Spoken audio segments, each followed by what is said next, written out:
Corona পরীক্ষায়ও দালাল, দ্রুত নমুনা দেওয়ার সুযোগ 1,500 থেকে 2,000 টাকায়।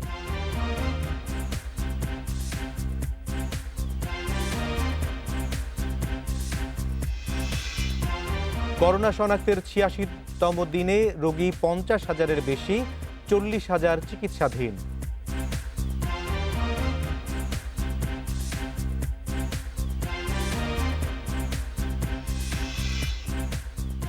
তেরো বছরে সর্বনিম্ন লেনদেনের রেকর্ড ডিএসইতে, প্রধান সূচক কমেছে 10 পয়েন্ট।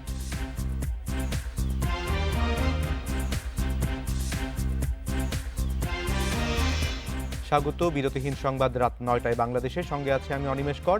শুনছিলেন শিরোনাম, এবার জানিয়ে দেব পুরো খবর। রাজধানীর বুথগুলোতে করোনার নমুনা দেওয়ার সিরিয়াল পেতে লাগছে 5 থেকে 7 দিন। তবে দিনে এসে দিনেই নমুনা দেওয়া যাচ্ছে 1,500 থেকে 2,000 টাকা দিলে। বুথের দায়িত্বে থাকাদের সঙ্গে যোগসাজশে এই টাকা নিচ্ছে এক শ্রেণীর দালাল। ইন্ডিপেন্ডেন্টের অনুসন্ধানে মিলেছে এর প্রমাণ।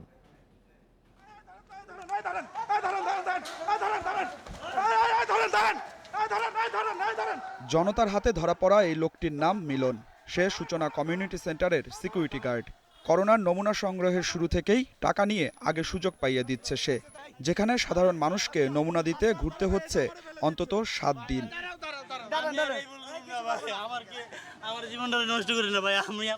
অথচ বেশ কয়েকদিন ছোটাছুটির পর মোহাম্মদপুরের ব্রাকের এই বুথে 12 জুন করোনার নমুনা দেওয়ার সিরিয়াল পেয়েছেন এই মানুষগুলো।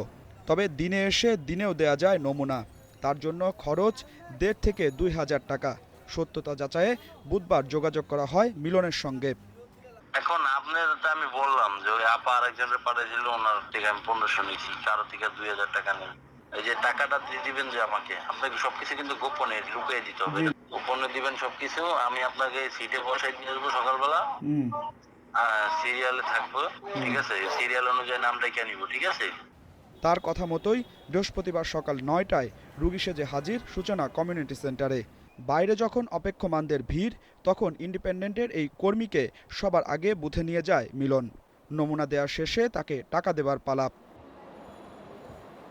তখনই আসে ইন্ডিপেন্ডেন্ট টেলিভিশনের ক্যামেরা। এ সময় মিলন পালাতে চাইলে ধরে ফেলে জনতা। পকেটে মেলে চুক্তির 1500 টাকা।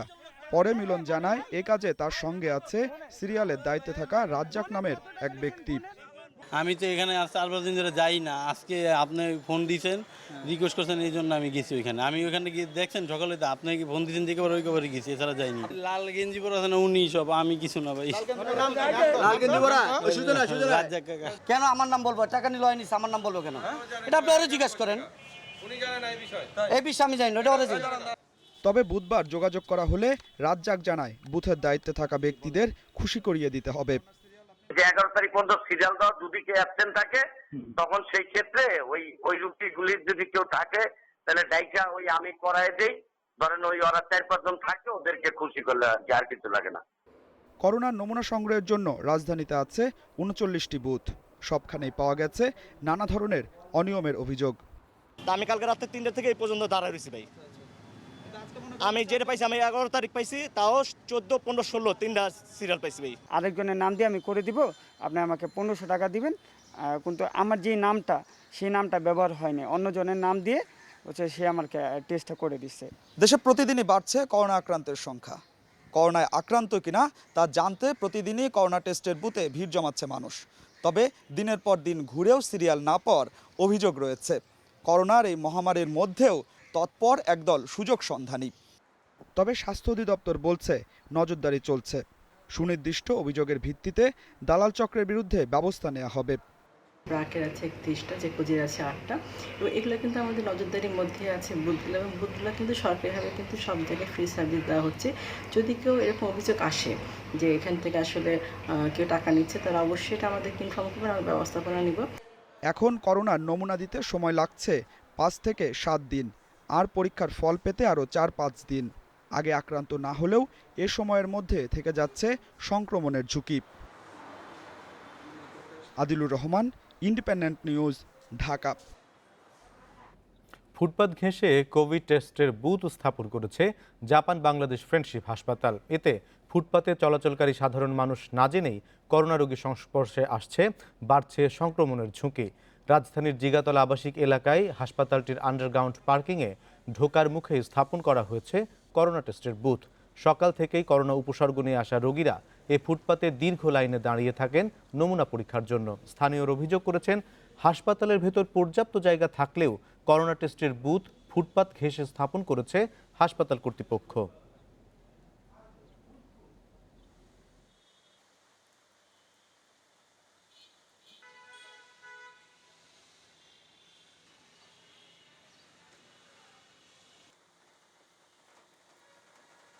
ফুটপাতি এখানে দাঁড়ায়, এ পাশে দাঁড়ায়, এই ছেড়ে দাঁড়ায়। অবশ্যই ঝুঁকি মনে হয়, তো সারাদিন এখানে থাকলে আমরা ওই বিকেলবেলা আবার এখানে ব্লিচিং পাউডার দিয়ে সমস্ত জায়গা ধুই ফেলাই। বিচারে রাখলে সবসময় মনকে ভালো হইতো। এরা বাইরে করছে, কীভাবে কি এরা কি সিদ্ধান্ত নিচ্ছে এরাই জানে। মহামারী করোনা ভাইরাসে আক্রান্ত দেশে গত 24 ঘন্টায় 35 জন মারা গেছেন। এ নিয়ে মৃতের সংখ্যা বেড়ে দাঁড়ালো 781 জনে। এছাড়া 12,694টি নমুনা পরীক্ষায় নতুন করে করোনা আক্রান্ত হয়েছেন 2,423 জন। বৃহস্পতিবার দুপুরে নিয়মিত ব্রিফিংয়ে এসব তথ্য জানায় স্বাস্থ্য বিভাগ। গত 24 ঘন্টায় সারা দেশে 12,694টি নমুনা পরীক্ষা করা হয়েছে, যার মধ্যে নতুন করে করোনা শনাক্ত হয়েছেন 2,423 জন। এ পর্যন্ত 3,58,277টি নমুনা পরীক্ষায় শনাক্ত হয়েছেন 57,563 জন। শনাক্তের হার 19.09%। বৃহস্পতিবার স্বাস্থ্য অধিদপ্তরের নিয়মিত ব্রিফিংয়ে এ তথ্য জানানো হয়। গত 24 ঘন্টায় মারা গেছেন 35 জন। এ পর্যন্ত 781 জনের প্রাণহানি হয়েছে। শনাক্তের তুলনায় মৃত্যুর হার 1.36%। মৃতদের মধ্যে পুরুষ 29 জন, নারী 6 জন। মারা যাওয়া 28 জনেরই বয়স 50 বছরের উপরে। মৃতদের মধ্যে ঢাকা বিভাগে 21 জন, চট্টগ্রাম বিভাগে 9 জন, সিলেট বিভাগে 2 জন, রাজশাহী, খুলনা ও বরিশাল বিভাগে 1 জন করে। 21 থেকে 30 বছর 3 জন, 31 থেকে 40 বছর 1 জন, 41 থেকে 50 বছর 3 জন, 51 থেকে 60 14 জন, 61 থেকে 70 11 জন, 71 থেকে 80 2 জন, 81 থেকে 90 1 জন। বিভাগ ভিত্তিক ঢাকা বিভাগে 21 জন, চট্টগ্রাম বিভাগে 9 জন, সিলেট বিভাগে 2 জন, রাজশাহী বিভাগে 1 জন, বরিশালে 1 জন এবং খুলনা বিভাগের 1 জন। গত 24 ঘন্টায় সুস্থ হয়েছেন 571 জন। এ পর্যন্ত মোট সুস্থ হয়েছেন 12,161 জন। সুস্থতার হার 21.13%। 24 ঘন্টা আইসোলেশনে 386 জন, ছাড় পেয়েছেন 130 জন 24 ঘন্টায়। বর্তমানে আইসোলেশনে আছেন 6,754 জন। এ পর্যন্ত ছাড় পেয়েছেন 3,674 জন। মোট আইসোলেশন শয্যা 13,284টি।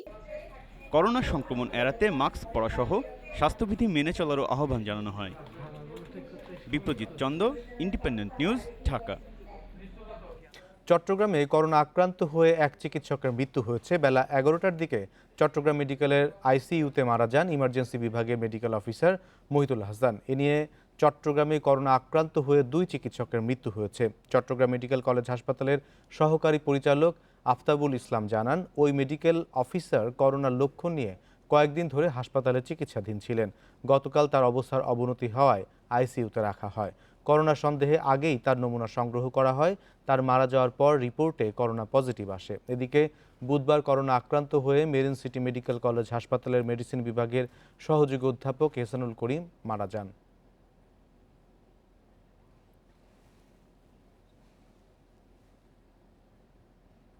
করোনা সংক্রমণ রোধে কক্সবাজার পৌরসভার 10টি ওয়ার্ডকে রেড জোন ঘোষণা করা হয়েছে।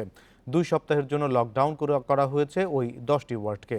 কক্সবাজার পৌরসভার 1 ও 12 নং ওয়ার্ড ছাড়া বাকি 10 ওয়ার্ডই রেড জোন হিসেবে চিহ্নিত করা হয়েছে। এই রেড জোনে কেউ বাসার বাইরে যেতে কিংবা বাইরে থেকে ঢুকতে পারবে না। দুপুরে জেলা প্রশাসক কার্যালয়ে বৈঠকে এই সিদ্ধান্ত নেওয়া হয়।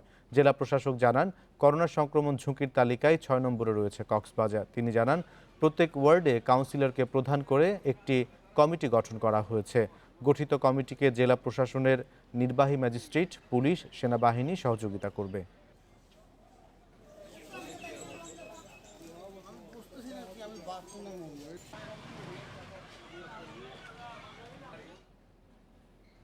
বাংলাদেশে প্রথম করোনা রোগী শনাক্তের 86 দিনে ছাড়িয়েছে 50,000। একদিনে সর্বোচ্চ রোগী শনাক্ত হয়েছে গত 2রা জুন 2,911 জন। একদিনে সর্বোচ্চ মৃত্যু 31শে মে 40 জন। এই দিন পর্যন্ত করোনা আক্রান্ত হয়ে সারা দেশে চিকিৎসাধীন আছেন 40,000-এর বেশি। চীনে সংক্রমণ শুরুর প্রায় 2 মাস পর 8 মার্চ দেশে প্রথম শনাক্ত হয় করোনা রোগী। এর 29তম দিনে আরও 100 জনের শরীরে পাওয়া যায় এই ভাইরাস। এর মাত্র 6 দিনেই 500 জনকে সংক্রমিত করে করোনা ভাইরাস। 14 এপ্রিল দেশে করোনা আক্রান্তের সংখ্যা ছড়িয়ে যায় 1000। 26 এপ্রিল মোট আক্রান্তের সংখ্যা ছাড়িয়ে যায় 5000। প্রথম রোগী শনাক্তের 57তম দিন 4 মে এ সংখ্যা স্পর্শ করে 10,000। এর মাত্র 11 দিন পর 15 মে নতুন করে আরও 10,000 জনের করোনা শনাক্ত হয়। অর্থাৎ প্রথম করোনা রোগী শনাক্তের 68তম দিনে সংক্রমণ ছাড়িয়ে যায় 20,000-এ। পরের 10,000 আক্রান্তের খবর আসে 22 মে, মাত্র 7 দিনে। 28 মে প্রথম আক্রান্ত শনাক্তের 81তম দিনে মোট আক্রান্ত ছাড়িয়ে যায় 40,000। অর্থাৎ আক্রান্তের সংখ্যা 30,000 থেকে 40,000 ছাড়াতে সময় নেয় মাত্র 6 দিন। পরের 10,000 ছাড়াতে সময় লাগে আরও কম। আক্রান্ত 40,000 থেকে 50,000 ছাড়িয়ে যায় মাত্র 4 দিনে। দেশে করোনা আক্রান্ত হয়ে প্রথম মৃত্যুর খবর আসে 18 মার্চ। এর 28 দিনে এ সংখ্যা ছাড়িয়ে যায় 50। মৃত্যু সংখ্যা 50 থেকে 100 ছাড়াতে সময় লাগে 5 দিন। মৃত্যু 100 থেকে 200 ছাড়ায় 18 দিনে। 16 মে করোনায় মৃত্যু 300 ছাড়িয়ে যায়। 5 দিনে মৃত্যু সংখ্যা স্পর্শ করে 400। 21 থেকে 25 মে প্রাণহানি হয় আরও 100 জনের। অর্থাৎ মৃত্যু সংখ্যা 400 থেকে 500 ছাড়িয়ে যায় মাত্র 5 দিনে। 30 মে দেশে করোনায় মৃতের সংখ্যা পেরিয়ে যায় 600। মাত্র 3 দিনে এই সংখ্যা ছাড়িয়ে যায় 700। ওয়ার্ল্ডোমিটারের তথ্য অনুযায়ী বিশ্বে করোনা আক্রান্তের হিসেবে বাংলাদেশের অবস্থান 21তম। দক্ষিণ এশিয়ার দেশগুলোর মধ্যে বাংলাদেশের উপরে ভারত ও Pakistan. Ashik Hossain, independent news, Dhaka. Corona মোকাবিলায় আগাম ব্যবস্থা নেওয়ার পরও গত 2 সপ্তাহে বরিশালে করোনায় আক্রান্ত হয়েছেন অতিরিক্ত কমিশনার সহ 81 জন পুলিশ সদস্য। এছাড়া করোনা উপসর্গ নিয়ে চিকিৎসা নিচ্ছেন অন্তত 30 জন। এ অবস্থায় যারা সুস্থ আছেন তাদের মনোবল শক্ত রেখে ও স্বাস্থ্যবিধি মেনে কাজ চালিয়ে যাওয়ার কথা বলছে কর্তৃপক্ষ। গত 1 সপ্তাহ ধরেই বরিশালে করোনার সংক্রমণ বাড়ছে পুলিশ সদস্যদের মাঝে। শেরেবাংলা মেডিকেল কলেজ হাসপাতালে পরীক্ষায় একদিনে 17 জন পর্যন্ত করোনা শনাক্ত হয়েছেন। ফলে বরিশাল মেট্রোপলিটন পুলিশের আইসোলেশন সেন্টার, কোয়ারেন্টিন সেন্টার ও বিভাগীয় পুলিশ হাসপাতালে বেড়েই চলেছে করোনা আক্রান্তের সংখ্যা। আমাদের পুলিশ হাসপাতালে আমরা সুচিকিৎসার মাধ্যমে তাদেরকে সুস্থ করে এরই মধ্যে অনেকেই সুস্থ হয়ে তাদের কর্মক্ষেত্রে যোগদান করেছে এবং আমরা চেষ্টা করেছি তাদেরকে সুচিকিৎসা প্রদান করে স্বাভাবিক জীবনে ফিরিয়ে আনতে। সংক্রমণ বাড়তে থাকায় বরিশাল সিটির 4 থানার সদস্যরা করোনা নিয়ে দুশ্চিন্তায় রয়েছেন। ঝুঁকির মাঝেই আইনশৃঙ্খলা পরিস্থিতি সামাল দেওয়া সহ করোনা রোগীদের দাফন, হাসপাতালে স্থানান্তর সহ নিয়মিত কাজ করে যাচ্ছেন পুলিশ সদস্যরা। সবসময় আমাদের ভিতরে একটু টেনশন থাকে যে এই বোধহয় আমরা অসুস্থ হয়ে যাচ্ছি, আমাদের কিছু লোক অসুস্থ হয়ে গেছে, তারা আবার সুস্থ হয়ে ফিরে আসছে। আমাদের যে সেবা দেওয়ার কথা আইন শৃঙ্খলা সংক্রান্ত, তার বাইরেও আমরা লাশ দাফন করছি, লাশেরকে আমরা গোরস্থানে নিয়ে যাওয়ার ব্যবস্থা করছি, সেখানে জানাজা অংশগ্রহণ করছি, এই কাজগুলো আমরা করছি। মেট্রোপলিটন পুলিশ কমিশনার জানান, করোনার সতর্কতায় প্রতিটি পুলিশ কেন্দ্রে স্থাপন করা হয়েছে জীবাণুনাশক টানেল। দায়িত্ব পালনকালে মাস্ক, গ্লাভস ও পিপিই পরা বাধ্যতামূলক করা হয়েছে। স্বাস্থ্যবিধি মানা হচ্ছে কিনা সেটা মনিটরিং করছে ভ্রাম্যমাণ দল। তাদের শারীরিক সক্ষমতা, রোগ প্রতিরোধ ক্ষমতা যাতে ধরে রাখা যায়, আরও বৃদ্ধি করা যায়, তার জন্য কিন্তু আমরা যে সমস্ত ঔষধপত্র দেওয়া দরকার, ভিটামিন, সেগুলো প্রথম থেকে আমরা সাপ্লাই দিচ্ছি।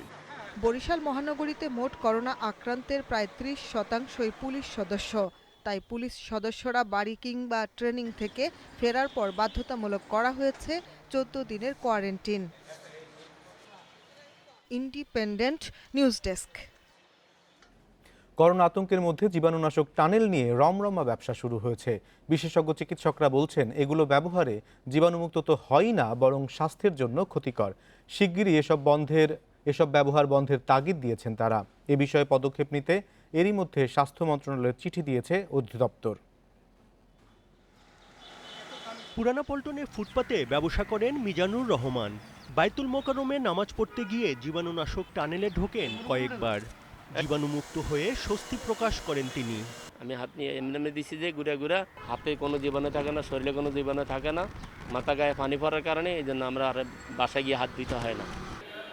মসজিদ, গুরুত্বপূর্ণ সরকারি বেসরকারি স্থাপনা, শপিং মল সব জায়গায় বসেছে জীবাণুনাশক টানেল।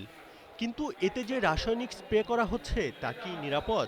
ঔষধটা আমাদের গায়ে লাগতেছে, এটা আমাদের বাহিরের ব্যাকটেরিয়াগুলো, ভাইরাসগুলো দূর করার জন্য সেটা কাজ করবে। এটা শরীরের কোনো ক্ষতি করবে না, পোশাকের কোনো ক্ষতি করবে না। সম্পূর্ণ তো আমাকে জানা নাই, কিন্তু সব মেডিসিন আমার জানা মতে সব মেডিসিন দেওয়া হয়েছে। কী দেওয়া হয়েছে এটা তথ্যটা আমি জানতে পারিনি যে কী দেওয়া আছে, এবং জীবাণুমুক্তের জন্য সব কিছুই দেওয়া আছে। চোখে লাগার সাথে সাথে এটা ক্ষতি হওয়ার সম্ভাবনা আছে কিনা তা আমার জানা নাই। বিশেষজ্ঞরা বলছেন কোনো মানুষের শরীরে জীবাণুনাশক প্রয়োগ করা উচিত নয়।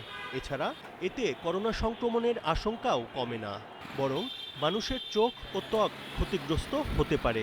টানেল বলি বা বক্স বলি, হোয়াটএভার ইট ইজ, যেটা চালু করছি সেইখানে কোন কেমিক্যালটা ব্যবহার করা হচ্ছে এবং সেইটা ভাইরাসের বিরুদ্ধে কার্যকর কিনা। টানেল তৈরি করে সেখানে জীবাণুনাশক স্প্রে করা হচ্ছে কোভিড-19 সংক্রমণ থেকে রক্ষা পাওয়ার জন্য। এটা একটা ভুল পদ্ধতি, বরঞ্চ এতে মানুষের শরীরের চামড়া, চোখ, নাক, মুখের ক্ষতি হয়। টেকনিক্যাল কমিটির পক্ষ থেকে একটা পত্র দেওয়া হয়েছে, তারা সেটা সংশোধন করবেন। বিশেষজ্ঞদের মত, এসব টানেলের ভেতর দিয়ে প্রবেশ করলে প্রত্যেকের ফলস সেফটির ধারণা তৈরি হতে পারে। এর প্রভাব আরও বেশি ক্ষতিকর। এগুলো দ্রুত বন্ধ করা উচিত। কেমিক্যালগুলো কোন ধরনের কেমিক্যাল ইউজ করে আমরা জানি না, এবং এই ধরনের কেমিক্যাল মানব শরীরে কিন্তু এই যে পরিষ্কার বলা আছে can cause skin, eye or respiratory irritation এবং ড্যামেজ করতে পারে। এটা একটা দিক। আর একটা দিক হচ্ছে যেটি আমি বললাম যে মানুষের ভিতরে একটা ভ্রান্ত ধারণা যে আমি এটাতে পাস করে গেলাম, আমার এখন যে 3 ফিট দূরত্ব বজায় না রাখলেও চলবে, আমার মাস্কটা খুলে ফেললেও হবে, আমার হাতটা ওয়াশ না করলেও চলবে। এই ধরনের একটা ভ্রান্ত ধারণা, আমরা তো সবাই ওর ভিতর দিয়ে ঢুকে গেছি। স্বাস্থ্য মন্ত্রণালয় বলছে জীবাণুনাশক টানেল স্থাপনের কোনো নির্দেশনা দেয়া হয়নি। এছাড়া বিশ্ব স্বাস্থ্য সংস্থাও এটি বন্ধ করে দিতে বলেছে। Buddhadeb Kundu, independent news, Dhaka. করোনাকালে সামাজিক নিরাপত্তা মেনে স্বল্প পরিসরে কাজ চলছে সচিবালয়ে। জনপ্রশাসন মন্ত্রণালয় ন্যূনতম 25% কর্মী নিয়ে কাজ করার প্রজ্ঞাপন জারি করেছে। অনলাইনে কাজ করার সুযোগ থাকায় কোনো সমস্যা হচ্ছে না বলে জানিয়েছেন কর্মকর্তারা। রোববার সাধারণ ছুটি শেষ হওয়ার পর থেকেই মন্ত্রণালয়গুলোতে কাজ শুরু হয়। প্রথম কয়েকদিন কর্মী উপস্থিতি তুলনামূলক কম থাকলেও বুধবার থেকে বাড়তে থাকে। প্রত্যেক মন্ত্রণালয় 25 ভাগ কর্মী নিয়ে কাজ করবে। 2 ঘন্টার মধ্যে কাজ শেষ করার চেষ্টা করতে হবে। এছাড়া বয়স্ক, অসুস্থ ও গর্ভবতী নারীদের অফিস করতে নিরুৎসাহিত করে প্রজ্ঞাপন জারি করে জনপ্রশাসন। কি করবে তারা, কিভাবে কি, এটা জনপ্রশাসন থেকে একটা তৈরি করে আমরা সেটা সার্ভ করিয়েছি already, sign by cabinet secretary. হ্যাঁ, তার মাধ্যমে সেটা আমরা সব মিনিস্ট্রিতে দিয়ে দিয়েছি। হ্যাঁ, সাধারণ ছুটির মধ্যেও প্রয়োজনে কিছু মন্ত্রণালয় খোলা রাখা হয়েছিল। আর এখন বাসায় বসেও অনলাইনে কাজ করার সুযোগ থাকায় চাপ সামলাতে বেগ পেতে হচ্ছে না বলে জানিয়েছেন মন্ত্রীরা। যাদের অনিবার্যভাবে কর্মকাণ্ডের সঙ্গে সম্পৃক্ত থাকা ছাড়া উৎপাদন প্রক্রিয়া, বিপণন প্রক্রিয়া, খামারিদের সঙ্গে বিভিন্নভাবে সহযোগিতা করা বিঘ্নিত হতে পারে, আমরা তাদের সকলকেই কর্মের সঙ্গে নিয়োজিত রেখেছি। নথি নামক যে অ্যাপসটি আছে সেটির মাধ্যমে অফিস বন্ধ থাকার পরেও আমাদের সকল কর্মকর্তা কর্মচারী এর সাথে সম্পৃক্ত থেকে আমাদের নিয়মিত কাজ, রুটিন কাজগুলো আমরা নিয়মিত করে যেতে পেরেছি। কোভিড-19-এর প্রকোপ কমে আসলে পর্যায়ক্রমে সব মন্ত্রণালয়ের স্বাভাবিক কার্যক্রম শুরু হবে বলেও জানিয়েছে জনপ্রশাসন মন্ত্রণালয়। রিশাদ হুদা, ইন্ডিপেন্ডেন্ট নিউজ, ঢাকা। করোনায় জনগণের সুরক্ষা ও অর্থনীতি সচল রাখতে চেষ্টা করছে সরকার, একথা বলেছেন প্রধানমন্ত্রী শেখ হাসিনা। ভিডিও কনফারেন্সের মাধ্যমে প্রধানমন্ত্রীর ত্রাণ ও কল্যাণ তহবিল অনুদান গ্রহণকালে আজ তিনি কথা বলেন। প্রধানমন্ত্রী বলেন, করোনা ভাইরাস থেকে দেশের মানুষকে রক্ষা করতে সরকার প্রাণপণ চেষ্টা করছে। তিনি বলেন, করোনা পরীক্ষা ও চিকিৎসা ব্যয়বহুল হলেও তা বিনা খরচে করার উদ্যোগ নেওয়া হয়েছে। এ সময় করোনা চিকিৎসায় প্রধানমন্ত্রীর ত্রাণ তহবিলে 50টি ভেন্টিলেটর সহ 6 লক্ষাধিক স্বাস্থ্য সামগ্রী দেয় আলিবাবা ফাউন্ডেশন ও জ্যাকমা ফাউন্ডেশন। এছাড়াও বৃহস্পতিবার প্রধানমন্ত্রীর ত্রাণ তহবিলে সরকারি বেসরকারি 26টি প্রতিষ্ঠান, সংস্থা ও ব্যক্তি আর্থিক অনুদান দেন। মাঠে নেমে ধান কাটা থেকে শুরু করে প্রতিটি ক্ষেত্রে অনেক লাশ দাফন করা।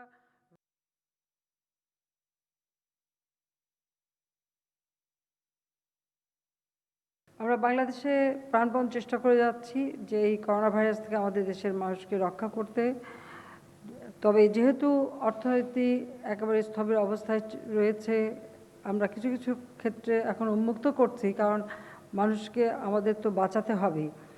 কাজে এই কর্মকাণ্ডগুলি না করলে কতটা আমরা সহযোগিতা করব। তারপর আমি বলবো যে আমরা এই কয় মাস এদেশের প্রায় প্রতি স্তরের মানুষকে ব্যাপকভাবে সহযোগিতা করে গেছি। সরকারের পক্ষ থেকে যেমন আমরা করেছি, আমাদের দলের পক্ষ থেকে করেছি, এবং অনেক সাধারণ মানুষ, বিত্তশালী, তারাও মানুষের পাশে দাঁড়িয়েছে। চীন থেকে সরে আসা বিনিয়োগ আকর্ষণের পাশাপাশি সরাসরি চীনা বিনিয়োগ পেতেও সরকার কাজ করছে বলে জানিয়েছেন প্রধানমন্ত্রী বেসরকারি শিল্প ও বিনিয়োগ উপদেষ্টা সালমান এফ রহমান। এদিকে করোনা সংকটে গত 3 মাসে পোশাক খাতে 42,000 কোটি টাকার ক্ষতি হওয়ার আশঙ্কা জানিয়েছেন বিজিএমইএর সভাপতি রুবানা হক। এই কারণে শ্রমিকেরা চাকুরি হারাচ্ছেন বলেও জানান তিনি। বৃহস্পতিবার সকালে বিজিএমইএ আয়োজিত এক ভার্চুয়াল সংবাদ সম্মেলনে এসব কথা জানান তারা। বিশ্বব্যাপী পণ্য উৎপাদনে চীন নির্ভরতা কমাতে চীন থেকে কারখানা সরিয়ে নেওয়ার উদ্যোগ নিয়েছে জাপান, আমেরিকা সহ বিভিন্ন দেশ। চীন থেকে সরে আসা এসব বিদেশি বিনিয়োগ আকর্ষণে যেসব দেশ কাজ করছে তার মধ্যে বাংলাদেশ অন্যতম। প্রধানমন্ত্রীর বেসরকারি শিল্প ও বিনিয়োগ উপদেষ্টা সালমান এফ রহমান জানালেন, বিদেশি বিনিয়োগ টানতে নিরবচ্ছিন্ন জ্বালানি সরবরাহ, বিশেষ অর্থনৈতিক অঞ্চল ও গভীর সমুদ্র বন্দর নির্মাণের কাজ করছে সরকার। এরই মধ্যে তার সুফল পাচ্ছে দেশ। শুধু চীন থেকে সরে যাওয়া কারখানায় নয়, চীনের সরাসরি বিনিয়োগও আসছে বাংলাদেশে। অন্য ইন্ডাস্ট্রি চায়না থেকে রিলোকেট করতে চাইলে তারা ওয়েলকাম, কিন্তু আমরা চায়নাকে রিকোয়েস্ট করছি যে তোমাদের ইন্ডাস্ট্রিগুলিও তোমরা যদি রিলোকেট করতে চাও, তোমরা রিলোকেট করে তোমরা এখানে এসে ডোমেস্টিক মার্কেট না, আমাদেরকে একটা এক্সপোর্ট বেস হিসাবে ইন্ডাস্ট্রিগুলি এখানে রিলোকেট করতে পারে। ইন্ডিয়া ইকোনমিক জোন নিয়েছেন, জাপান দুটো নিয়েছে, একটা মাতারবাড়িতে আছে, একটা আমাদের রায় হাজারে। সাউথ কোরিয়া এখন চাচ্ছেন, তারপর আপনার সৌদি আরেবিয়া থেকে আমরা ইন্টারেস্ট পেয়েছি। আমাদের আশেপাশের দেশ বিভিন্ন সুযোগ সুবিধা দিয়ে তাদেরকে নিয়ে যাওয়ার চেষ্টা করছে। আমরা লক্ষ্য রাখছি যে তারা কি সুবিধা দিচ্ছে, কিন্তু পাশাপাশি আমরা কি দিচ্ছি। আমাদের অবস্থা যদি ভালো না করতে পারি তাহলে হয়তো অনেকে আসতে চাইবেন না। এক প্রশ্নের জবাবে বিজিএমইএ সভাপতি রুবানা হক জানান, করোনা ভাইরাসের কারণে বাতিল করা ক্রয়াদেশের 26 ভাগ আবার ফিরে এসেছে, কিন্তু এসব আদেশের বিপরীতে বিল পাওয়া নিয়ে অনিশ্চয়তা এখনো কাটেনি। প্রায় 42,000 কোটি টাকার মতো আমাদের উপর একটা ধাক্কা আসবে। এই শুধুমাত্র মার্চ থেকে মে পর্যন্ত আমাদের যে ক্যান্সেলেশন গুলো হয়েছে, এটির সামগ্রিক বিবেচনায় শতকরা 26 ভাগ রিনেগোশিয়েট করার পরে কিছু অর্ডার ফেরত এসছে। যেগুলো এসছে সেগুলো আমাদের বলতেই হবে যে পেমেন্ট টার্মস গুলা বদলে গেছে, মানে যারা ধরেন এখন দিতেন তারা আরো দেরিতে দিবেন। করোনা পরিস্থিতিতে বিজিএমইএ সদস্যদের 2274টি কারখানার মধ্যে 348টি বন্ধ হয়ে গেছে বলে জানান তিনি। যেগুলো চালু আছে সেগুলোতেও শিগগিরই ব্যাপক হারে শ্রমিক ছাঁটাই শুরুর আশঙ্কা আছে বলেও জানান তিনি। এখন অনেকে আপনারা ছাঁটাই নিয়ে প্রশ্ন করছেন বারবার যে আসলে অনেক ছাঁটাই হচ্ছে। ছাঁটাই কিন্তু 1 জুন থেকে হবে। আসলে এটা একটা অনাকাঙ্ক্ষিত বাস্তবতা, কিন্তু এটি করার কিচ্ছু নেই, কারণ শতকরা 55 ভাগ ক্যাপাসিটিতে ফ্যাক্টরি চললে আমাদের পক্ষে তো আসলে ছাঁটাই ছাড়া আর কোনো উপায় থাকবে না। শুধু তৈরি পোশাক খাতের কর্মীদের করোনা শনাক্ত করতে বৃহস্পতিবার থেকে একটি বিশেষায়িত করোনা পরীক্ষার ল্যাব চালু করেছে BGMEA. Shariful Islam, independent news, Dhaka. তলানিতে নেমেছে ঢাকার পুঁজিবাজারের লেনদেন। গেল 13 বছরের এত কম লেনদেন হয়নি ডিএসইতে। সপ্তাহের শেষ কার্যদিবসে লেনদেন মাত্র 42,97,00,000 টাকা। এ সময় প্রধান সূচক কমেছে 10 পয়েন্ট। অন্যদিকে চট্টগ্রাম স্টক এক্সচেঞ্জে মোট লেনদেন হয়েছে মাত্র 4,59,00,000 টাকা। সংশ্লিষ্টরা বলছেন, লেনদেন কমলেও হতাশ হওয়ার কিছু নেই। সংকট নিরসনে নিয়ন্ত্রণ সংস্থা বেশ কিছু পদক্ষেপ নিয়েছে। আশা করা যাচ্ছে দ্রুত অবস্থা পরিবর্তন হবে। বৃহস্পতিবার দিনের শুরু থেকেই ধীরগতি ঢাকা স্টক এক্সচেঞ্জের লেনদেনে। তবে দিন শেষে দেখা যায় তীব্র দরপতন। গেল 13 বছরের মধ্যে সর্বনিম্ন লেনদেন মাত্র 42 কোটি টাকা। আগের দিনের চেয়ে লেনদেন কমেছে 110 কোটি টাকার বেশি। এদিকে লেনদেনের পাশাপাশি সূচকেও পতন। প্রধান সূচক ডিএসইএক্স 10 পয়েন্ট কমে অবস্থান করছে 4000 পয়েন্টের নিচে। বাজার সংশ্লিষ্টরা বলছেন, নতুন কমিশন বেশ কিছু পদক্ষেপ নিয়েছে। আশা করা যাচ্ছে এগুলো বাস্তবায়ন হলে বাজার স্থিতিশীল হবে এবং গতি ফিরে আসবে। এই সংকট আমাদের ইনশাআল্লাহ কাটিয়ে উঠবে। এই সংকট দীর্ঘকাল থাকবে না। বাংলাদেশ সিকিউরিটি এক্সচেঞ্জ কমিশন যে উদ্যোগ নিয়েছে বাজারকে ভালো করার জন্য, বাজারে ভালো ভালো শেয়ার নিয়ে আসার জন্য। আজ লেনদেনে অংশ নিয়েছে ৩০৯টি কোম্পানি ও মিউচুয়াল ফান্ড। তবে ক্রেতা সংকটে হাতবদল হওয়া ২৬২টি কোম্পানির দরই ছিল অপরিবর্তিত, বেড়েছে মাত্র ১১টির এবং দর হারিয়েছে ৩৬টি প্রতিষ্ঠান। সবচেয়ে বেশি লেনদেন হওয়া প্রতিষ্ঠানগুলোর মধ্যে তালিকার শীর্ষ অবস্থানে রয়েছে বেক্সিমকো ফার্মাসিউটিক্যালস, দ্বিতীয় গ্রামীণফোন এবং তৃতীয় অবস্থানে রয়েছে সেন্ট্রাল ফার্মাসিউটিক্যালস। শতাংশের দিক থেকে দরবৃদ্ধি তালিকার শীর্ষে উঠে এসেছে বেক্সিমকো সিনথেটিক, দ্বিতীয় প্রাইম ইন্স্যুরেন্স এবং তৃতীয় অবস্থানে ঢাকা ডাইং। এদিকে চট্টগ্রাম স্টক এক্সচেঞ্জে সার্বিক সূচক বেড়েছে ৬.৩৮ পয়েন্ট, লেনদেন ৪,৫৯,০০,০০০ টাকা। ইফাতারা, ইন্ডিপেন্ডেন্ট নিউজ। লিবিয়ায় মানব পাচারের মামলায় গ্রেপ্তার সেন্টু শিকদার ও নার্গিস বেগমের ৫ দিনের রিমান্ড আবেদন করেছে পুলিশ। এর আগে মানব পাচার চক্রের ওই ২ জন সদস্যকে গ্রেপ্তার করেছে র্যাব ৮-এর একটি দল। এ নিয়ে লিবিয়ায় ২৬ বাংলাদেশি নিহতের ঘটনায় মানব পাচারকারী চক্রের ৮ সদস্যকে গ্রেপ্তার করল র্যাব। গ্রেপ্তার সেন্টু শিকদার ও নার্গিস বেগমের বাড়ি মুকসুদপুর উপজেলায়। সেন্টু শিকদার উপজেলার লোহাইর গ্রামে ও নার্গিস বেগমের বাড়ি একই উপজেলার গোহালা ইউনিয়নের যাত্রাবাড়ি গ্রামে। গতরাতে নিজ বাড়ি থেকে তাদের আটক করে মুকসুদপুর থানা পুলিশের কাছে হস্তান্তর করা হয়েছে। আজ তাদের আদালতে হাজির করা হবে। এর আগে বুধবার কিশোরগঞ্জের ভৈরব থেকে ৩ আর বরগুনা থেকে গ্রেপ্তার করা হয়েছে আরও ২ জনকে। মুকসুদপুর থানার পরিদর্শক সাজিদুর রহমান জানান, মানব পাচারের অভিযোগে গত ১ জুলাই সেন্টু ও নার্গিসের বিরুদ্ধে থানায় মামলা করেন প্রতারণার শিকার মুকসুদপুরের সুজন মৃধার বাবা কাবুল মৃধা। এই চক্রের খপ্পরে পড়ে সুজন মৃধা ও তার মামাতো ভাই ফরিদপুরের আলমপুর গ্রামের কামরুর শেখ সহ বেশ কজন লিবিয়ায় নিহত ও আহত হয়। র্যাবের একটি বিশেষ দল অভিযানের নামে এবং অভিযান চালিয়ে গোপালগঞ্জের মুকসুদপুর থেকে ২ জন সদস্যকে আটক করা হয় এবং আমরা অন্যান্য পাচারকারীদের ধরার জন্য আমাদের বিশেষ টিম চেষ্টা চালিয়ে যাচ্ছে। বহু বাংলাদেশি এখনও পাচারকারীদের হাতে আটক রয়েছে এবং নির্যাতিত হচ্ছে। অবৈধভাবে লিবিয়া হয়ে ইউরোপে যেতে মানব পাচারকারীদের খপ্পরে পড়ে সর্বশান্ত হয়েছে অনেক পরিবার। যারা গেছেন তাদের কেউ কেউ ফিরে এলেও নিখোঁজ অনেকে। প্রবাসে স্বজনের ক্ষতির শঙ্কায় দালালের বিরুদ্ধে মুখ খুলতে চান না ভুক্তভোগীরা। আর এর বিচার না হওয়ায় বেপরোয়া হয়ে উঠেছে পাচারকারীরা। বছর দেড়েক আগে দালালের মাধ্যমে ৭ লাখ টাকায় ইতালি যাওয়ার জন্য চুক্তি করেন শরীয়তপুরের মোস্তফা মাতবর। চুক্তির ৪.৫ লাখ টাকা দেওয়ার পর লিবিয়া নেওয়া হয় তাকে। এরপর কয়েক ধাপে পরিবারের কাছ থেকে আদায় করা হয় ৯ লাখ টাকা। পরে আরও টাকা দাবি করে দালাল চক্র। স্বজনেরা দিতে অস্বীকৃতি জানালে ১ বছর ধরে কোনো খোঁজ মিলছিল না মোস্তফার। বর্তমানে এখন কোনটা আছে জীবিত আছে না মারা গেছে সেটা আমরা কিছুই জানি না। মোস্তফার মতো আরও অনেকেরই মিলছে না খোঁজ। চুয়াডাঙ্গার শঙ্করচন্দ্র গ্রামের আবু বকর সিদ্দিককে বিদেশ নিতে কক্সবাজার থেকে তোলা হয়েছিল নৌযানে। ৮ বছর ধরে নিখোঁজ আছেন তিনি। দাদালরা আমার সাথে কয় যে ১ সপ্তাহ পরে কথা কবে, 2 দিন পর কথা কবে, কর পরে আমার দিন দিয়ে আর আমার স্বামীর সাথে কথা কয় না। ইতালি পাঠানোর কথা বলে লিবিয়া নিয়ে সেখানকার মানব পাচারকারী চক্রের যোগসাজশে অনেককেই করা হয়েছে নির্যাতন। পরে তাদের কান্নাকাটির ভয়েস মেসেজ পাঠিয়ে টাকা আদায় করেছেন কিশোরগঞ্জের অনেক প্রবাসী। আমার ভাই প্রতিদিন বলে চোখে দাও নাকে দাও রক্ত আইতাছে, আমার ভাই বাঁচাও বাঁচাও। এমন প্রতারণা প্রাণহানির ঘটনা প্রায় ঘটলেও বিচার না হয় থামছে না অবৈধ পথে বিদেশ যাত্রা। বেপরোয়া দালাল চক্র। প্রশাসন কি ধরনের ভূমিকা পালন করতেছে আমরা সেটা জানি না, এবং যদি সেটা দৃশ্যমান হইতো তাহলে ভূমিকাটা কি সেটা বহুলভাবে জনগণকে জানাইলে তখন জনগণ আরো সতর্কিত হইতো। এদিকে পুলিশ বলছে সুনির্দিষ্ট অভিযোগ না থাকায় কার্যকর পদক্ষেপ নিতে পারছেন না তারা। দালাল চক্র হোক আর দালালি হোক, আমরা যদি আইনগত সাহায্য কেউ চাই সে যেই হোক তাকে আমরা আওতায় আনবো। ৩০ মে লিবিয়ায় গুলিতে প্রাণ হারান ২৬ বাংলাদেশি। তাদের সবাই মানব পাচারকারীদের মাধ্যমে অবৈধ পথে বিদেশ গিয়েছিলেন। Soheli Jahan, independent news desk. Italy, Greece ও স্পেনে যাওয়ার প্রলোভনে পড়ে অপহরণকারীদের হাতে জীবন দিতে হচ্ছে বাংলাদেশি তরুণদের। ৩টি রুটে এসব অভিবাসন প্রত্যাশীকে নেওয়া হয় লিবিয়ার বেনগাজিতে। এরপর তাদের বিক্রি করে দেয়া হচ্ছে মাফিয়াদের কাছে।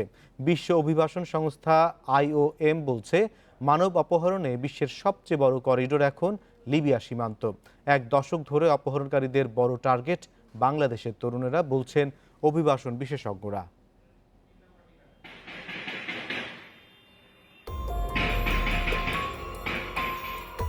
বেশি আয়ের আশায় লিবিয়া হয়ে ইতালি, স্পেন ও গ্রিসে যাওয়ার চেষ্টা, কিন্তু এসব তরুণকে মূল্য দিতে হয় জীবন দিয়ে। আন্তর্জাতিক অভিবাসন সংস্থা IOM এর তথ্য মতে অবৈধ পথে ইউরোপ প্রবেশের ট্রানজিট হিসেবে সবচেয়ে বেশি ব্যবহার হচ্ছে লিবিয়া সীমান্ত।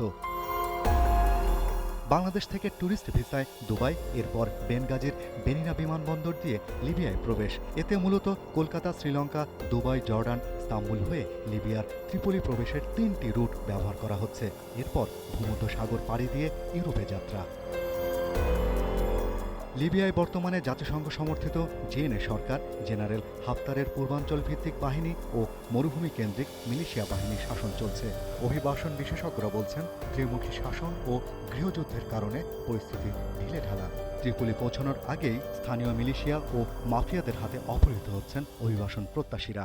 লিবিয়া আন্তর্জাতিক স্বীকৃত সরকার এবং জেনারেল হাফতার যে সরকার, তাদের মধ্যে যে দ্বন্দ্বটা চলছে তাতে কিন্তু লিবিয়া প্রায় যুদ্ধ চলছে, যার কারণে আন্তর্জাতিক মানব পাচারকারী চক্রটা কিন্তু তারা এই রুটটাকে ব্যবহার করছে, এবং যেহেতু কোনো নিয়ন্ত্রণ নাই, সীমান্ত নাই।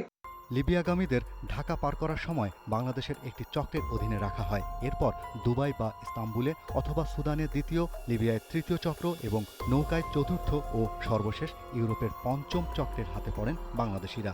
এসব পথে লিবিয়া পৌঁছাতে জনপ্রতি মুক্তিপণ দিতে হয় 5 থেকে 10 লাখ টাকা। মানব পাচারকারীদের চক্রটি এটি আন্তর্জাতিক ক্রিমিনালাইজেশনের একটি অংশ, যাতে বাংলাদেশিরাও কোনো না কোনোভাবে যুক্ত হয়ে গেছেন।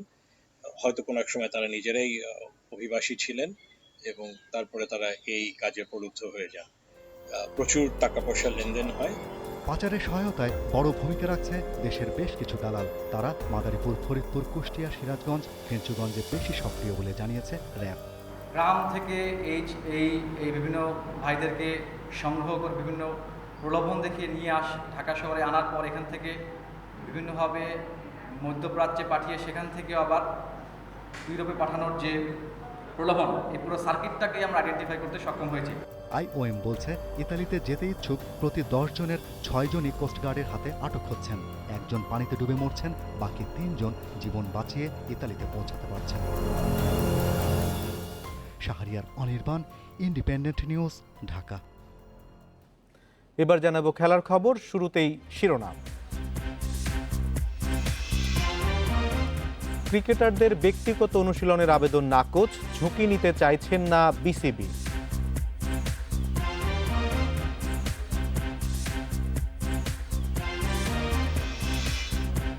বল শাইনিংয়ে থুতু নিষিদ্ধে স্পিনারদের বাড়তি সুযোগ, পিচের ধরন বদলের তাগিদ।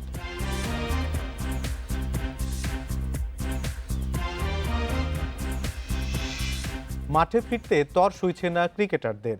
টাইগার স্কোয়াডের সবচেয়ে পরিশ্রমী মুশফিক সহ বেশ কজন ক্রিকেটার বিসিবির কাছে আবেদন জানিয়েছিলেন ব্যক্তিগত অনুশীলন শুরু করার। দেশের করোনা পরিস্থিতি বিবেচনায় সেই ঝুঁকি নিচ্ছেন না বোর্ড কর্তারা। জানিয়ে দেওয়া হয়েছে, সরকারের সবুজ সংকেত পেলে গাইডলাইন মেনে শুরু করা হবে অনুশীলন। ঘরে বসে থাকার 2.5 মাস পেরিয়ে গেছে। জীবনে কখনো এতটা দিন মাঠের বাইরে কাটাতে হয়নি ক্রিকেটারদের। মুশফিক তামিমদের মন তাই তো পড়ে থাকছে মিরপুরের সবুজ গালিচায়। অনলাইন আড্ডায় অনেকবার সে কথা জানিয়েছেন ক্রিকেটাররা। চাইলেই কি পারা যায়? করোনা পরিস্থিতি কোনোভাবেই উন্নতি হচ্ছে না। বাংলাদেশ দলের সবচেয়ে পরিশ্রমী মুশফিক সহ কয়েকজন সদস্য বিসিবির কাছে আবেদন করেছিলেন ব্যক্তিগত অনুশীলন শুরুর। সেই আবেদনে সাড়া দিতে পারেননি কর্তারা। ক্রিকেটের আগে তাদের ভাবনায় সুস্থতা। একটা বিষয় আমাদের মাথায় রাখতে হবে যে খেলাধুলা কিন্তু অনেক পরের বিষয়।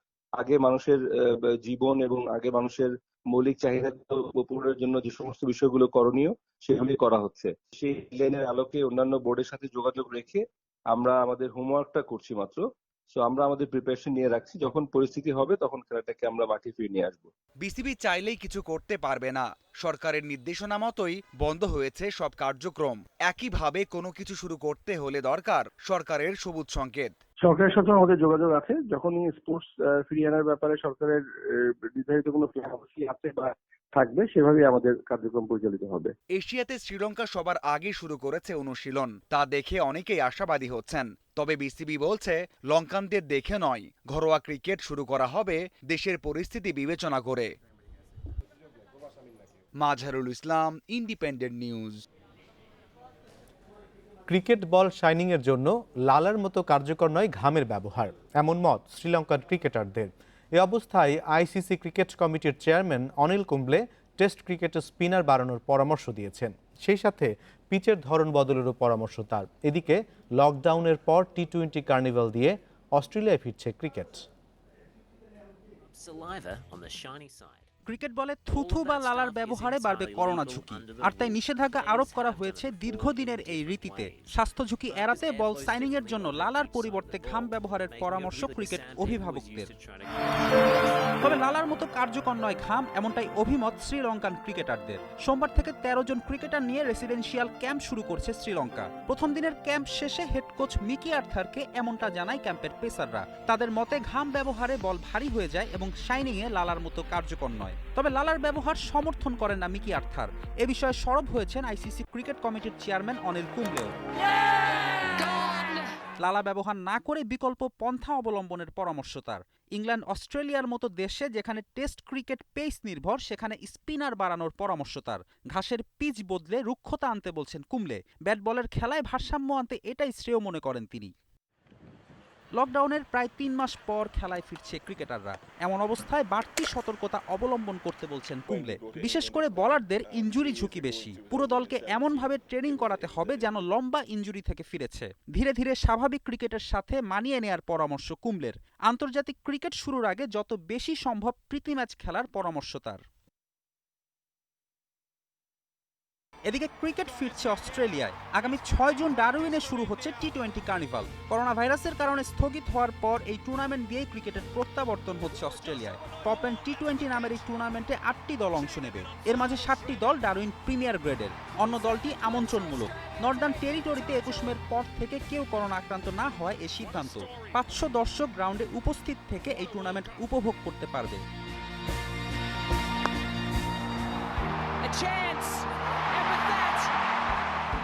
এদিকে সপ্তাহেই ট্রেনিংয়ে ফিরেছে অস্ট্রেলিয়ার নারী দল। লকডাউনের বিরতি বিশ্বকাপ জয়ের মোমেন্টাম পরিবর্তন করবে না বলেই মনে করেন অধিনায়ক ম্যাগলেনি। আমার মনে হয় না আমরা সেই গৌরব অর্জন করেছি। লকডাউনের মধ্যে সেই মাহাত্ম্য কেটে গেছে। সবাই নিজেদের উদ্যম ধরে রেখেছে। আমাদের শ্রেষ্ঠত্ব ধরে রাখার প্রত্যয় আগের মতোই আছে। ল্যান্ডিংয়ের দলের আসন্ন লড়াই নিউজিল্যান্ড ও ভারতের বিপক্ষে দ্বিপাক্ষিক সিরিজ। ফেরদৌস ইসলাম, ইন্ডিপেন্ডেন্ট নিউজ। করোনা যুদ্ধকে পাত্তা না দিয়ে দিনে দিনে জমে উঠছে বুন্দেসলিগা। লা লিগা আর ইপিএল শুরু হলে আসবে পূর্ণতা। এদিকে টটেনহ্যাম তারকা হিউন মিং সন তার মিলিটারি ট্রেনিংয়ের অভিজ্ঞতা জানিয়েছেন। বর্ণবাদের প্রতিবাদ জার্মান ফুটবলার জোসুয়া কিমিচের কণ্ঠে। আর পর্তুগিজ লিগে টেবিলের শীর্ষ দল এফসি পোর্তোর হারে জমে উঠেছে লড়াই। টটেনহ্যাম তারকা সন হিয়ং মিন নিজেকে প্রস্তুত করছেন করোনা পরবর্তী ইপিএল এর জন্য। চলতি মৌসুমে স্পারদের অবস্থা খুব একটা ভালো নয়। টেবিলের 8 থেকে চ্যাম্পিয়ন্স লিগ আর ইউরোপা 2 লিগই অনিশ্চিত তাদের। ফলে অবশিষ্ট 9 ম্যাচ খুব গুরুত্বপূর্ণ। সে কারণে সনের সেরাটা প্রয়োজন তাদের। আর সাউথ কোরিয়ান নাগরিক হিসেবে বাধ্যতামূলক মিলিটারি ট্রেনিং এর কমিটমেন্টও শেষ করেছেন তিনি। সেই স্মৃতি টাটকা রেখেই আবারও মাঠে ফিরতে প্রস্তুত এই তারকা। মিলিটারি ট্রেনিংয়ের অভিজ্ঞতা খুবই রোমাঞ্চকর। 3টা সপ্তাহ খুব কঠোর পরিশ্রমের মধ্যে দিয়ে গেছে, কিন্তু আমি উপভোগ করেছি। একটা রুমে 10 জন ছিলাম, সব কাজেই একজন আরেকজনের পাশে থেকেছি। সেটা ছিল আনন্দের। মাঝের সময়টাতে মিস করেছেন টটেনহ্যামের সতীর্থদের। মিলিটারি ট্রেনিং এর আগে আমি ইনজুরিতে ছিলাম, ফলে অনেকটা সময় আমি হ্যারি কেন, ডেলে আলিদের সঙ্গ মিস করেছি। জানি না ওরা কতটা মিস করেছে আমাকে, কিন্তু আমি করেছি। আর এখন সবাই একসঙ্গে আবার অনুশীলনে ফিরেছি। এটা অনেক বেশি আনন্দের। করোনা সামলে প্রথম বড় লিগ হিসেবে মাঠে ফিরেছে বুন্দেসলিগা। পরের রাউন্ডের জন্য চলছে প্রস্তুতি। রোববার শালকের প্রতিপক্ষ ইউনিয়ন বার্লিন। টেবিলে 10-এ থাকা শালকে চলতি মৌসুমে বেশ এলোমেলো। সবশেষ 9 ম্যাচে জয়ের দেখা পায়নি। এমনকি ক্রিসমাসের পর প্রতিপক্ষের জালে মাত্র 4 বার বল পাঠিয়েছে। ফলে কঠিন এক চ্যালেঞ্জে শালকে 0-4। এদিকে বায়ার্ন মিউনিখ ও জার্মান তারকা জোশুয়া কিমিচও বর্ণবাদ ইস্যুতে প্রতিবাদ জানিয়েছেন। যুক্তরাষ্ট্রে জর্জ ফ্লয়েড হত্যা ইস্যুতে নিজের অবস্থান পরিষ্কার করেছেন। আমরা ফুটবলাররা সোশ্যাল মিডিয়ার মাধ্যমে ঘটনার প্রতিবাদ করছি। আমি মনে করি সবাই একত্রিত হয়ে এমন প্রতিবাদ করা উচিত। বর্ণবাদ কোনোভাবেই সমর্থনযোগ্য নয়। পর্তুগিজ লিগে এফসি পোর্তো ফামালিকা ম্যাচের শুরুতে ফ্লয়েড হত্যা ইস্যুতে 1 মিনিট নীরবতা পালন করা হয়। নিজের মাঠে ফামালিকার দাপটের মাঝেও প্রথমার্ধ গোল শূন্য। টেবিল টপার পোর্তোকে পাত্তা না দিয়ে 47 মিনিটে ফাবিও মার্টিনেজের গোলে লিড নেয় তারা। 73 মিনিটে জেসুস করোনার গোলে সমতায় ফিরেও পার পায়নি পোর্তো। 78 মিনিটে পেড্রোর গোলে 2-1 ব্যবধানে জয় তুলে নিয়ে টেবিলের 5-এ উঠে এসেছে ফামালিকাও। Mazharul Islam, independent news.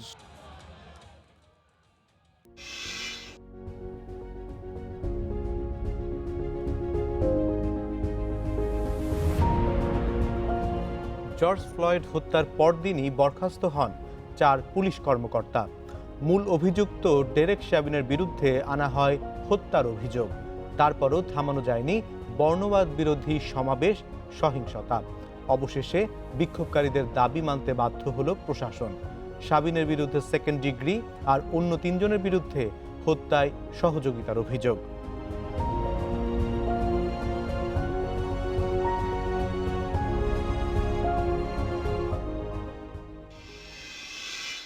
এ নিয়ে প্রতিবেদন থাকছে সংবাদের শেষ অংশে।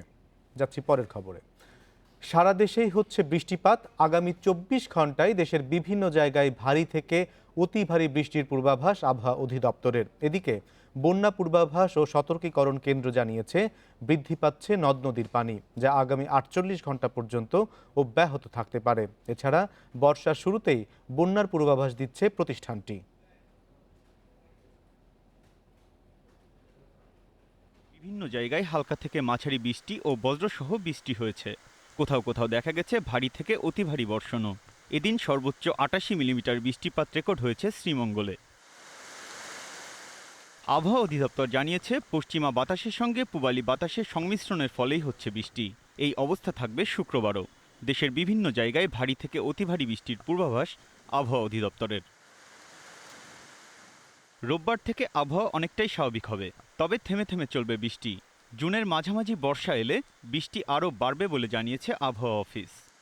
দক্ষিণ পশ্চিম মৌসুমী বায়ু আগামী 1 সপ্তাহের মধ্যে টেকনাফ উপকূলের কাছাকাছি অগ্রসর হওয়ার সম্ভাবনা রয়েছে। আস্তে আস্তে মৌসুমী বায়ু বাংলাদেশে বিস্তার লাভ করতে দ্বিতীয় সপ্তাহের শেষ দিক পর্যন্ত সময় লাগতে পারে। সারা দেশে বৃষ্টিপাত ত্বরান্বিত হবে এবং বৃষ্টিপাতের পরিমাণ বৃদ্ধি পাবে। বন্যা পূর্বাভাস ও সতর্কীকরণ কেন্দ্র বলছে বৃষ্টিপাতের ফলে বৃদ্ধি পাচ্ছে পদ্মা, মেঘনা সহ বিভিন্ন নদ নদীর পানি। তবে কোনো স্টেশনেই পানি বিপদসীমার উপরে নেই। মাসব্যাপী এই ধরনের বৃষ্টিপাত দেশের বিভিন্ন জায়গাতে এবং সেই সাথে দেশের উজানে অব্যাহত থাকবে, যার ফলে দেশের বিভিন্ন অংশে বিশেষ করে উত্তরাঞ্চল, উত্তর পূর্বাঞ্চল এবং দক্ষিণ পূর্বাঞ্চলের বিভিন্ন জায়গাতে এই ভারী বৃষ্টিপাতের ফলে এই মাসের মাঝামাঝি থেকে শেষার্ধে স্বল্পমেয়াদী বন্যা পরিস্থিতি সৃষ্টি হতে পারে।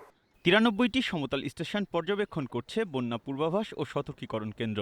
এর মধ্যে পানি বেড়েছে 44টির, কমেছে 46টির এবং অপরিবর্তিত অবস্থা 3 স্টেশনের। Biprajit Chanda, independent news, Dhaka. রাজধানীর বাংলা মোটরে বিহঙ্গ পরিবহনের একটি বাস চাপায় মারা গেছেন এক মোটরসাইকেল আরোহী। এ ঘটনায় আহত আরও 2 জনের মধ্যে একজনের অবস্থা আশঙ্কাজনক। বেলা 11:30টার দিকে এই দুর্ঘটনা ঘটে। ঘটনাস্থল থেকে বাসের চালককে আটক করেছে পুলিশ। লকডাউন উঠতে না উঠতে রাজধানীতে সড়ক দুর্ঘটনা। বাংলা মোটর মোড়ে ফার্মগেটগামী বিহঙ্গ বাসের ধাক্কায় মোটরসাইকেল আরোহীর মৃত্যু। এতে আহত হন মোটরসাইকেল চালক ও একজন পথচারী। তাদের অবস্থাও ভালো না। তবে ঘটনাস্থল থেকে চালকসহ বাসটিকে আটক করেছে আইনশৃঙ্খলা বাহিনী। বিহঙ্গ পরিবহন নামে একটি বাস শাহবাগ থেকে ফার্মগেটগামী যাচ্ছিল। এই সময়ে বাসটি তার ব্রেক ফেল করে এখান দিয়ে একটি মোটরসাইকেল এই রাস্তা দিয়ে দিকে যাচ্ছিল, যাওয়ার পথে মোটরসাইকেলের উপরে উঠায় দেয়। তখন মোটরসাইকেলের 2 জন যাত্রী সহ মোটরসাইকেল চালক এবং মোটরসাইকেলের যে যাত্রী প্লাস একজন পথারোহী, একজন রাস্তা দিয়ে হেঁটে যাচ্ছিলেন, 3 জনের উপরে বাস উঠে যায়। উঠে গেলে একজন ইনস্ট্যান্ট ডেড হয়। প্রত্যক্ষদর্শীরা জানায় দ্রুতগতিতে ছুটে চলা বিহঙ্গ পরিবহনের বাসটি মোটরসাইকেলকে ধাক্কা দিলে চালক ও আরোহী বাসের সামনে ছিটকে পড়েন। পরে বাসটি তাদের চাপা দিয়ে চলে যায়। আমি এখানে দাঁড়াইছিলাম, দেখি যে দুম করে একটা শব্দ হয়েছে, ওই যে মাথা যখন ব্লাস্ট হয়েছে আর কি। পরে যায় দেখি যে বাস মানে লাফাতে লাফাতে চলতেছে। পরে পিছনের দিকে তাকা দেখি যে মানে 3টা মানুষ পড়ে আছে। মোটরসাইকেলটা ছিল হলো ডাইন সাইডে, আর ওখানে একটা যাত্রী ছিল হলো রাস্তা পারার জন্য দাঁড়াইছিল। মোটরসাইকেলওয়ালার পিছন থেকে উনি হচ্ছে পড়ে গেছে, মারি দেওয়ার পরে পড়ে গেছে। পড়ে যাওয়ার পরে মোটরসাইকেলওয়ালা ছুটিয়ে যায় আরেক দিক পড়ে গেছে। তাৎক্ষণিকভাবে নিহতের নাম পরিচয় জানা যায়নি। নিহত ব্যক্তির মরদেহ ঢাকা মেডিকেলের মর্গে পাঠানো হয়। আহত 2 জন ঢাকা মেডিকেল কলেজ হাসপাতালে চিকিৎসাধীন। Rezwan Siddiqui, independent news, Dhaka. যুক্তরাষ্ট্রে কৃষ্ণাঙ্গ জর্জ ফ্লয়েড হত্যায় জড়িত 4 পুলিশ কর্মকর্তার বিরুদ্ধে নতুন অভিযোগ দায়ের করা হয়েছে। যে কর্মকর্তা ফ্লয়েডের ঘাড়ে হাঁটু চেপে ধরেছিলেন তার বিরুদ্ধে 2nd ডিগ্রি হত্যার অভিযোগ এবং ঘটনাস্থলে থাকা অন্য 3 জনের বিরুদ্ধে হত্যায় সহযোগিতার অভিযোগ আনা হয়েছে। গত 25 মে মিনিয়াপোলিসে এক শ্বেতাঙ্গ পুলিশ কর্মকর্তা জর্জ ফ্লয়েডকে ঘাড়ে হাঁটু দিয়ে রাস্তার সঙ্গে চেপে ধরলে মৃত্যু হয় তার। এতে বিক্ষোভে ফুঁসে ওঠে পুরো যুক্তরাষ্ট্র। ঘটনার পরদিনই 4 পুলিশ কর্মকর্তাকে বরখাস্ত করা হয়, আর মূল অভিযুক্ত পুলিশ কর্মকর্তা ডেরেক শভিনের বিরুদ্ধে হত্যার অভিযোগ আনা হয়। কিন্তু এতে সন্তুষ্ট হয়নি বর্ণবাদী আচরণের বিরুদ্ধে বিক্ষোভকারীরা। টানা 8 দিন যুক্তরাষ্ট্রে বিক্ষোভ প্রতিবাদের পর অবশেষে দাবি মানতে বাধ্য হল প্রশাসন। ফ্লয়েড হত্যায় জড়িত 4 পুলিশ কর্মকর্তার বিরুদ্ধেই হত্যায় জড়িত থাকার অভিযোগ আনা হয়েছে, আর শভিনের বিরুদ্ধে গুরুতর 2nd ডিগ্রি মার্ডারের অভিযোগ আনা হয়েছে। প্রশাসনের এই পদক্ষেপে খুশি ফ্লয়েডের পরিবার। এখন এর সুষ্ঠু বিচার চান তারা। এদিকে চূড়ান্ত ময়নাতদন্ত প্রতিবেদনে জানানো হয়েছে ফ্লয়েড করোনা আক্রান্ত ছিলেন। যুক্তরাষ্ট্র জুড়ে 9ম দিনেও প্রতিবাদ বিক্ষোভ অব্যাহত আছে, তবে তা চলছে শান্তিপূর্ণভাবে।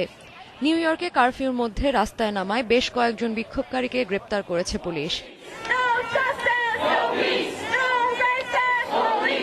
এদিকে বিক্ষোভ আর সহিংসতার জন্য ডেমোক্র্যাটদের দুষলেন মার্কিন প্রেসিডেন্ট ডোনাল্ড ট্রাম্প।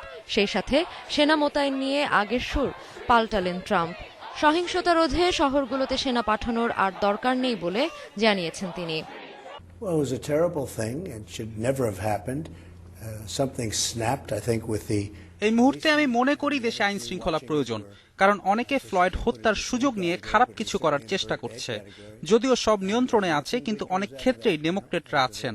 নিউ ইয়র্কের মেয়র যদি দ্রুত ব্যবস্থা না নেন তাহলে আমি বিষয়টি দেখব। আমরা ন্যাশনাল গার্ডকে এনেছি এবং সব ধরনের ব্যবস্থা নিয়েছি। এখন সব খুব ভালো আছে। এর আগে সেনা মোতায়েন করে বিক্ষোভ মোকাবেলার বিরোধিতা করেছিলেন প্রতিরক্ষা সচিব মার্ক এসপার। এই প্রস্তাব তিনি কোনোভাবেই সমর্থন করেন না জানিয়েছেন এসপার। এদিকে বুধবার ফ্লয়েড হত্যা বিচারের দাবিতে প্রথম জনসম্মুখে আসে তার 6 বছরের মেয়ে গিয়ান্না। বাবার নৃশংস মৃত্যু বুঝতে পারলেও প্রকাশের ভাষা নেই এই শিশুটির। Sadia Afrin, independent news. এই ছিল রাত 9টায় বাংলাদেশি ইন্ডিপেন্ডেন্ট টেলিভিশনের সব খবর, এবং আরো বিস্তারিত জানতে চোখ রাখুন ইন্ডিপেন্ডেন্ট টেলিভিশনের ফেসবুক, ইউটিউব এবং টুইটারে।